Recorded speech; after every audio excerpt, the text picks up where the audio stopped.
When is it too late for a horse to find their forever home? As we learned in this episode of Barn Stories, that depends on the horse and the home.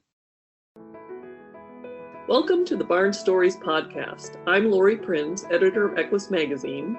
And I'm managing editor Christine Barakat. This podcast features our favorite essays and articles published in Equus over the past 40 years. Although Equus is known for articles on horse care and veterinary research, our editorial mission has always been guided by the bond that exists between horses and people. And each issue has featured a real-life story that celebrates how horses enrich our lives and touch our hearts.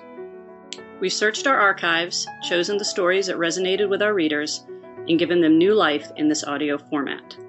Longtime subscribers may recognize some of their favorite pieces. And if you're new to the Equus community, these stories will confirm that no matter what sort of saddle you sit in, a deep emotional connection to horses is something we all share. The story we've chosen for this episode is a bittersweet reminder that horses don't need to be in our lives for long to touch our hearts. When Virginia, the mare in our story, retires after decades as a lesson and competition horse, the people in her life rally to find her a secure place to spend her retirement years. These are people who never owned her, mind you, but were touched enough by her generous spirit to want to ensure her safety and happiness as she grew old. Virginia's retirement didn't unfold as planned, though, leaving the mare in a potentially perilous situation. Her new caretaker hadn't intended to take on a horse in full retirement, nor had she known the mare long. I know we all like to think that we'd keep the horse if we found ourselves in that situation, but the reality is that's not easy, practical, or even possible sometimes. So at a time in her life when Virginia needed the most tender and loyal care, would she find it?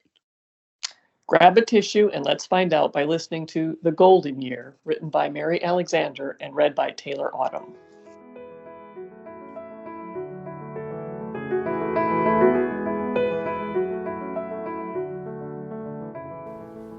Virginia had had it all. Good looks, a successful career, beautiful babies. In fact, there was only one thing the 20-year-old Dutch warm blood lacked: a home to retire to when her productive days were over. She'd spent her life in boarding barns, working as a hunter-jumper, a brood mare, and finally a school horse, until her career ended with a fall over a 3-foot 6-inch fence. Neither Virginia nor her rider was seriously hurt, but nevertheless, the old mare was advertised for sale as is. Worried about her fate, a group of Virginia's former students got together to discuss her prospects. They knew her age and limited ability to work put her in danger of being sold by the pound. They weren't about to let that happen. Their first step was to chip in $800 and buy Virginia, even though they didn't have a barn among them. Their second step brought Virginia to me. I owned 4 rescued horses I was rehabilitating myself, but I had never reached the level of training with them that would enable me to take them off the farm. So I thought about getting a schoolmaster, a mature horse who could load quietly in a trailer and act as a mentor to my other 4. I also wanted a calm, reliable mount for my husband to ride. I learned about Virginia through Whitebird Appaloosa Rescue in Burkeville, Virginia. I had done volunteer work there, and the staff knew me and what kind of horse I was looking for. So when one of the mare's students called to ask for help with finding her a home, they thought of me. It's only natural you want what's best for your horse. Wholesome Blends from Tribute Superior Equine Nutrition combine specially selected whole seeds and vegetables with a premium level of balanced nutrition. Crafted using the safest manufacturing practices, Wholesome Blends feeds are 100% soy-free with no added iron. For a buy 3, get 1 free coupon, visit tributeequinenutrition.com. Virginia turned out to be perfect for me in every way except one. All of the injuries she'd sustained over her long career had taken their toll. Riding her felt like running barefoot over rocky terrain. She was so unstable. So although she was all heart and soul and enthusiasm, she was no longer safe to ride, especially not for a beginner like my husband. The age mare officially retired on my farm. Her red coat became dappled with golden highlights from days spent in the fields. Her whimsical blaze cut a jagged path down her nose. As it appeared and disappeared, through the tall fescue. Her forelock gathered burrs and gave her a youthful look that belied her sagging belly and drooping chin. As I stood and watched her, my arms loaded with tack to ride another horse, she spotted me, and her ears pricked forward in anticipation. "Not this time, girl," I said, slipping her a peppermint. While her jaw worked the mint back and forth, I stroked her neck.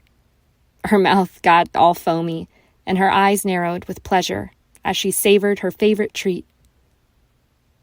For 1.5 years, she grazed the hills and relaxed in the sunshine. However, the new year of 2007 was enveloped in a white bitterness. Even wearing 2 blankets, Virginia weakened. Over a few weeks, she became so neurologically impaired in her hind end that one morning she crab-walked up to her feed bucket. She was dull, listless, and although she ate, her enthusiasm was gone. My heart could no longer make excuses for what my eyes were clearly seeing.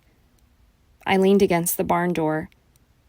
The dread that crept through me was like the wind tickling the roof, lifting and rattling the metal against hand-hewn beams. I shivered with resolve. My oath to Virginia was about quality. I thought about what that meant and called my veterinarian. We released Virginia from her worn-out body that afternoon. Her short stay with me was humbling. Years ago, my goal had been to own 1 horse, go to some shows, and live happily ever after. A vision that now seems mundane compared to the joy of saving lives and providing a permanent home for horses who truly deserve it. Since Virginia has left, my commitment to other rescued horses has been renewed. As my original goal changed shape, I found that the rewards far surpassed my expectations. That's what 10 years of working with rescued horses has taught me. As for Virginia, she found a permanent home probably for the first time in her life at the age of 20, with the help of some dedicated people who truly loved her. I have nothing but thanks for all of Virginia's champions, wherever they are.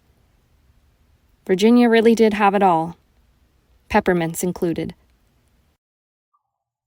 If you're a fan of barn stories, you'll want to check out the newest podcast from Equus Magazine. It's called 3 Things from Equus and focuses on practical and timely horsekeeping tips. You can find it right now on SoundCloud.com and soon on iTunes and other podcasting platforms. Thanks for listening to Barn Stories. We hope you enjoyed this episode. If you have a favorite article or essay from the Equus archives that you'd like us to feature in a future podcast, let us know.